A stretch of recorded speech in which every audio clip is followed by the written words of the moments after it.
এই ক্লাসটিতে আমি তোমাদের পঞ্চম অধ্যায়ের একটি ফ্লোচার্ট শিখাবো এবং আমার বিশ্বাস যে আমি এখন তোমাদের যেইটা শিখাবো এইটার পরিবর্তে আমি তোমাদের আরেকটা বাসার কাজ দিব এবং তোমরা সঙ্গে সঙ্গে এখনই পারবে। তো মনোযোগ সহকারে সম্পূর্ণ দেখো এবং সহজে আয়ত্ত করার চেষ্টা করো। ওই যে বললাম না যে 100% ইনশাল্লাহ তুমি পারবে পারবে পারবে। দেখো, আমি একটা প্রশ্ন লিখেছি, দুটি সংখ্যার যোগফল নির্ণয়ের ফ্লোচার্ট, অর্থাৎ আমি এখন তোমাদেরকে দুটি সংখ্যার যোগফল নির্ণয়ের ফ্লোচার্ট শেখাবো। শেখানোর পর আমি কয়েকটা প্রশ্ন পরিবর্তন করে করে দিব, যে কিভাবে পরিবর্তন করে আসলে যাতে তুমি পারো। ওই যে বললাম শুরুতেই বলছি যে তুমি মনোযোগ সহকারে দেখলে এটা তো পারবেই, প্রশ্ন পরিবর্তন করে দিলেও পারবে।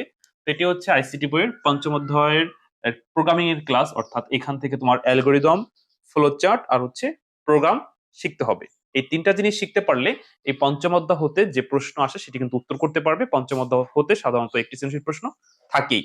তো প্রিয় শিক্ষার্থী বিন্দু, দেখো আমি তোমাদের দুটি সংখ্যার যোগফল নির্ণয়ের ফ্লোচার্টটা করাচ্ছি। আমরা এখানে উত্তর লিখলাম।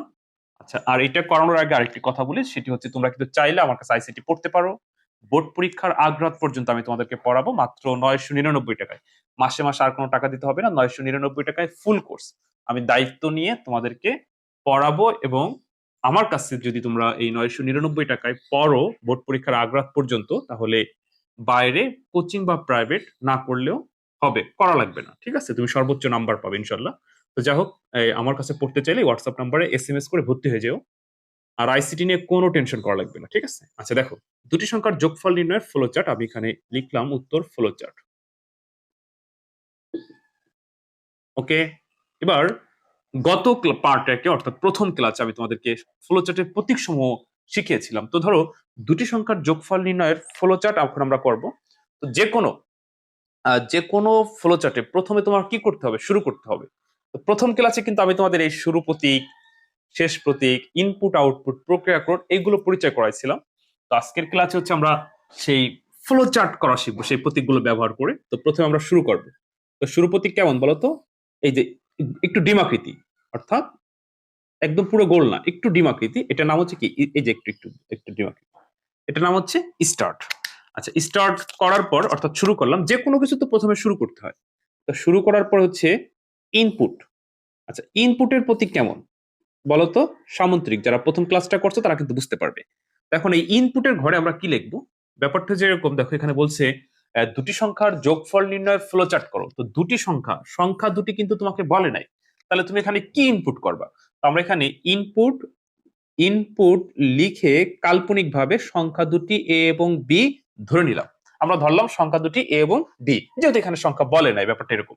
আচ্ছা, এরপর তোমাকে প্রক্রিয়াকরণ ঘর ব্যবহার করতে হবে। তো মনে আছে প্রথম ক্লাসটা যারা করছো তারা, যে আহ, প্রক্রিয়াকরণের ঘর কেমন বলতো? প্রক্রিয়াকরণের ঘর হচ্ছে আয়তক্ষেত্র। তো আয়তক্ষেত্রের ভিতরে কি লিখতে হয়? আয়তক্ষেত্রের ভিতরে হচ্ছে এলো প্রক্রিয়াকরণ। তুমি যখন ফলাফলটা বের করবে, সেই ফলাফলটা নির্ণয় করার জন্য যে সূত্র প্রয়োজন, সেই সূত্র এই ঘরে লিখতে হবে। তো আমরা করতে ছিল দুটি সংখ্যার যোগফল নির্ণয়ের ফ্লোচার্ট। তো এখানে যোগফলের সূত্রটা ব্যবহার করবো। তো আমরা এখানে লিখবো হচ্ছে টোটাল।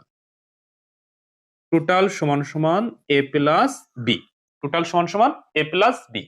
আচ্ছা, এতটুকু আশা করি তোমরা বুঝতে পারছো। তো ধরো প্রথমে শুরু করছি, শুরু করার পরে ইনপুট এ আর বি আমরা গ্রহণ করলাম। গ্রহণ করার পরে টোটাল সমান সমান এ প্লাস বি ব্যবহার করেছি, অর্থাৎ যোগ করেছি। তো এখন ধরো যোগফলটা হয়ে গেল, তুমি এখন এই ফলাফলটা বের করবে না বলো? মানে বের করবে। তো ওই যে ইনপুট আর আউটপুটের প্রতীক একই, সামুদ্রিক। তো যখন আমরা গ্রহণ করব তখন এই ইনপুটের প্রতীকটা ব্যবহার করব, যখন আমরা বের করব মানে ফলাফলটা প্রিন্ট করবো, আউটপুট করবো, তখনও এই এই প্রতীকটা অর্থাৎ সামুদ্রিকটা ব্যবহার করব। ওই যে প্রথম ক্লাসে পরিচয় করাইলাম, বললাম না যে এটার কাজ কি, ইনপুট এবং আউটপুট। এই যে দেখো, এখানে আবার আমি ওই প্রতীকটা ব্যবহার করছি। তো এখানে তোমরা লিখবা হচ্ছে প্রিন্ট, মানে বের করলাম। প্রিন্ট কি বের করতেছি? যোগফল। তো যোগফল ইংরেজি কি? টোটাল।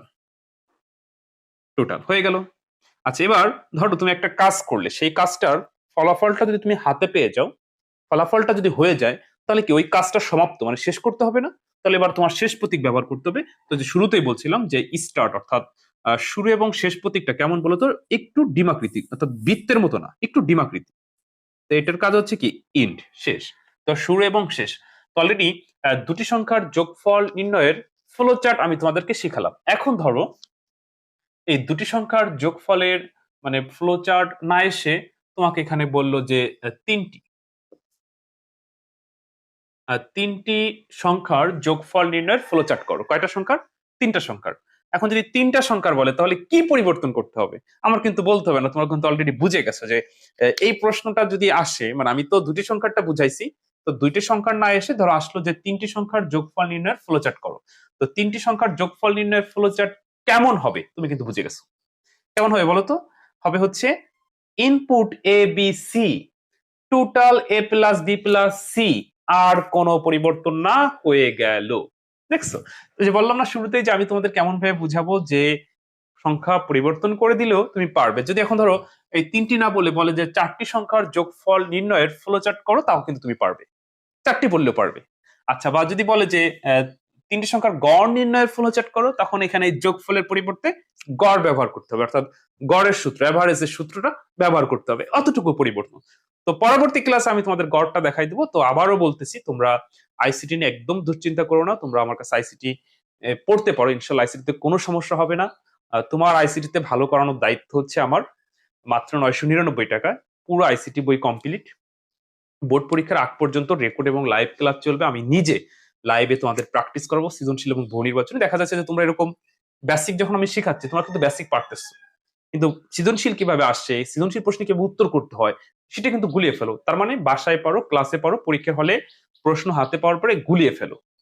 এর এর জন্য একমাত্র বিকল্প, ও সেটি হচ্ছে যে প্রচুর পরিমাণে প্র্যাকটিস করতে হবে, কারণ আইসিটি এমন একটা সাবজেক্ট যে হুবাহু প্রশ্ন করে না, কোনো না কোনো ভাবে বোর্ড কর্তৃপক্ষ পিছনের প্রশ্নগুলো থেকে একটু ঘোরাই দেয়, নিয়ম এক থাকে, সংখ্যা একটু পরিবর্তন করে দিলে আর তোমরা ক্যাচ করতে পারো না।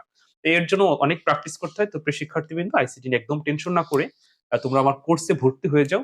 আশা করি ভালো কিছু তুমি শিখতে পারবে, হ্যাঁ, ভালো কিছু শিখতে পারবে। আর আইসিটিতে সর্বোচ্চ, তুমি যেমন স্টুডেন্ট হও না কেন, তুমি যেমন স্টুডেন্ট, আগে পরে পড়ছো কি কিচ্ছু না, তোমাকে একদম আমি শুরু থেকে শুরু করব, একদম শুরু থেকে, প্রথম আলো থেকে শুরু করব। 10 থেকে 15 দিনের ভিতরে পুরো আইসিটি বইয়ের বেসিক আমি তোমাকে কমপ্লিট করাবো। তারপরে লাইভে সৃজনশীল আর বহু নির্বাচনী প্র্যাকটিস করাবো। তো আমার এই হোয়াটসঅ্যাপ নাম্বারে এসএমএস করে, কিচ্ছু কোনো কঠিন না। অনেকেই বলে যে স্যার অনলাইনে তো আমি কখনো ক্লাস করি নাই, তো অনলাইনে কিভাবে ক্লাস করে আমি তো বুঝি না, আমি অনলাইনে পারবো ক্লাস করতে? কিচ্ছু করা লাগবে না, তুমি শুধু এই হোয়াটসঅ্যাপ নাম্বারে একটা এসএমএস দিবা যে স্যার আমি পড়তে চাই, তো এরপরে আমি ভর্তি করে দিব, আমি সবকিছু করে দিব, তোমার আর কিচ্ছু করা লাগবে না। ঠিক আছে? জাস্ট তোমার একটা এরকম একটা ফোন, একটা অ্যান্ড্রয়েড ফোন হলেই হবে, আর কিচ্ছু লাগবে না, কিচ্ছু লাগবে না। ওকে? তো প্রিয় শিক্ষার্থী কিন্তু ঠিক আছে, ভালো থেকো। অন্য কোনো দিন অন্য কোনো ভিডিওতে আবার কথা হবে। আর এইভাবে আমি ধারাবাহিকভাবে তোমাদেরকে সাপোর্ট দেওয়ার চেষ্টা করবো ইনশাল্লাহ। আর তোমরা দ্রুত আমার প্রাইভেট ব্যাচে ভর্তি হয়ে যাও, তাহলে আইসিটিতে নিশ্চিত থাকবে যে ভালো কিছু হবে।